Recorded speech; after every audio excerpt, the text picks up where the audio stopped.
So DC has their own streaming service now where you can watch DC original content. We can see the cartoons, cartoon movies. They've got some of the Chris Nolan movies and stuff like that. But the real push for it has been their original content. And so far, we've had Titans and now Doom Patrol. And a third season of Young Justice. Oh, that's right. But that was actually a continuation of a series that was already there. These are completely and totally original properties that they've just never had before. And we watched the first episode of Doom Patrol, which just came out, and I love this thing. It is really funny. It is. Like, it does not take itself seriously at all, and it is kind of over the top violent and, well, there wasn't so much violence, but I mean, it's very rough language, lots of profanity.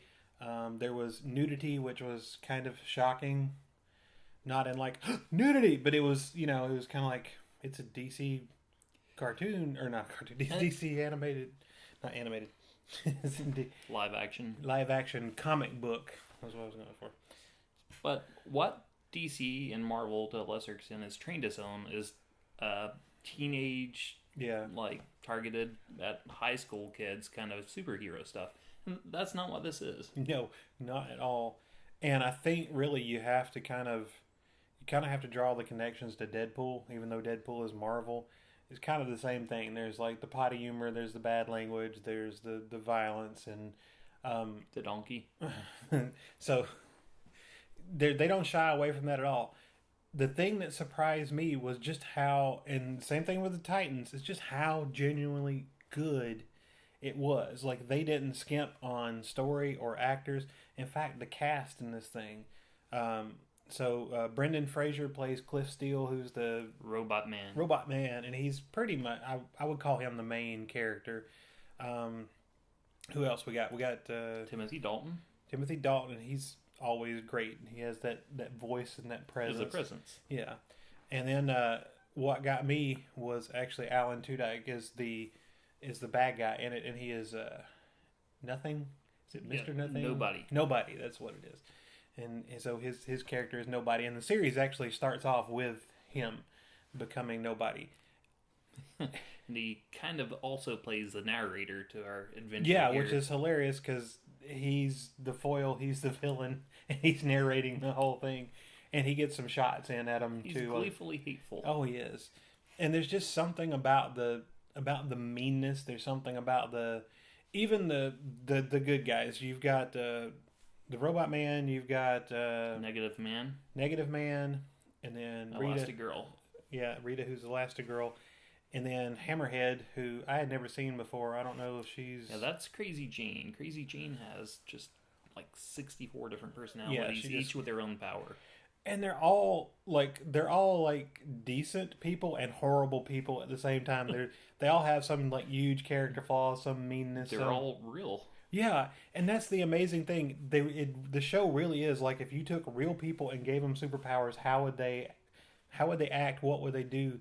And this, to me, is the most realistic portrayal of that.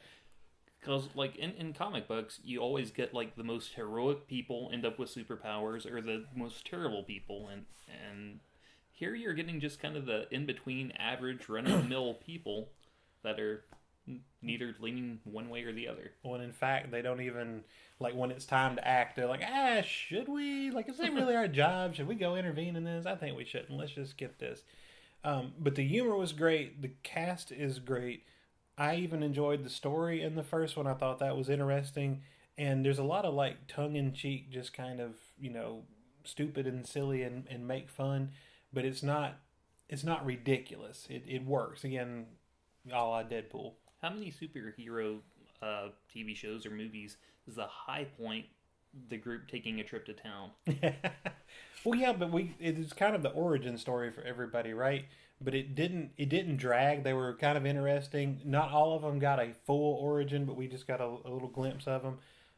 Crazy Jane just kind of shows up all of a sudden. But like I said, Cliff Steele, the Robot Man, they really focus in on him in the first one.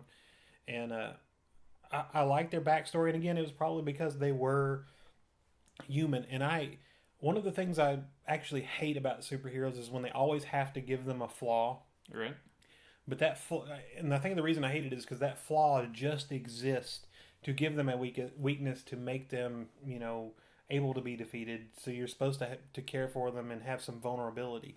That's not what their flaws are. Their flaws are just humanity. That guy's a jerk. That guy is a And they care for adulterer. all of these people I know, already you after like the them. first episode. You like them anyways.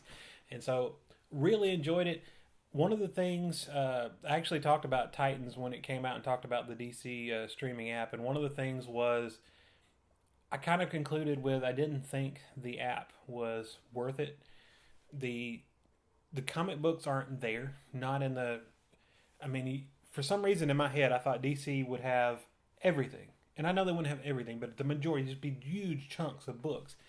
And there's really not. I do find myself reading quite a few books on there. There's not a huge selection, but what they have is pretty good. Well, and one of the things that bothers me with it is there may be 3 of this book and 20 of this one and then 2 of this one. And so if it's something you really like, you read 2 of them and then you're just kind of stuck. And I don't like that. The movies seem to kind of come and go. I was really excited for the animated movies, and they didn't have a whole lot of the animated movies on there. The Arrowverse is completely missing, of course, probably owned by CW until that all runs its course. And so there's a lot of stuff kind of left out. And then Titans came out, and I was like, this is pretty good, but it's not really worth paying whatever it is a month just to watch the Titans. Once I got through with the full season of Titans, I'm so glad I saw it. I look forward to each episode every week. And I was like, you know what? You just wait, save your money, buy a month, watch all of the episodes in a month, and you should be good. And I know they've got a lot of other stuff on the horizon, but when you come out with, like, Titans was so good, and then I look forward to Doom Patrol now, I'm like, I can't wait to see the second one. Then I'm kind of leaning towards maybe it's getting there. It's getting to where it might be worth it. And once Swamp Thing hits, all bets are off. Well, and I was skeptical. I was skeptical about Titans. Turned out really good. I was skeptical about Doom Patrol, and it's too early to tell, but I really enjoyed what we got so far. Well, so far, the Doom Patrol story seems to be based on the Crawling from the Wreckage storyline that Grant Morrison wrote. The last issue before that, they basically killed off the entire Doom Patrol and are kind of starting new and picking up the pieces, starting, I think it was with Doom Patrol issue 19 or so. And it's just a really good story, and I'm glad that's where they decided to pick it up instead of going way back. I think Doom Patrol came out in the 50s or 60s originally. But well, I think you got to do that. If it's going to be good, you just got to go with what's good, grab it, and run right now. Not, well, we need to tell you this origin for 20 years, even though it wasn't maybe the greatest thing. I didn't read the books. I knew nothing about the Doom Patrol until they showed up in Titans, and they were hilarious in Titans. I liked them. That made me look forward to this series, and so far I've really enjoyed it. Yeah, I look forward to every Friday. Yeah. So, all right. Anything else? I think that's all. All right. Thanks for joining us.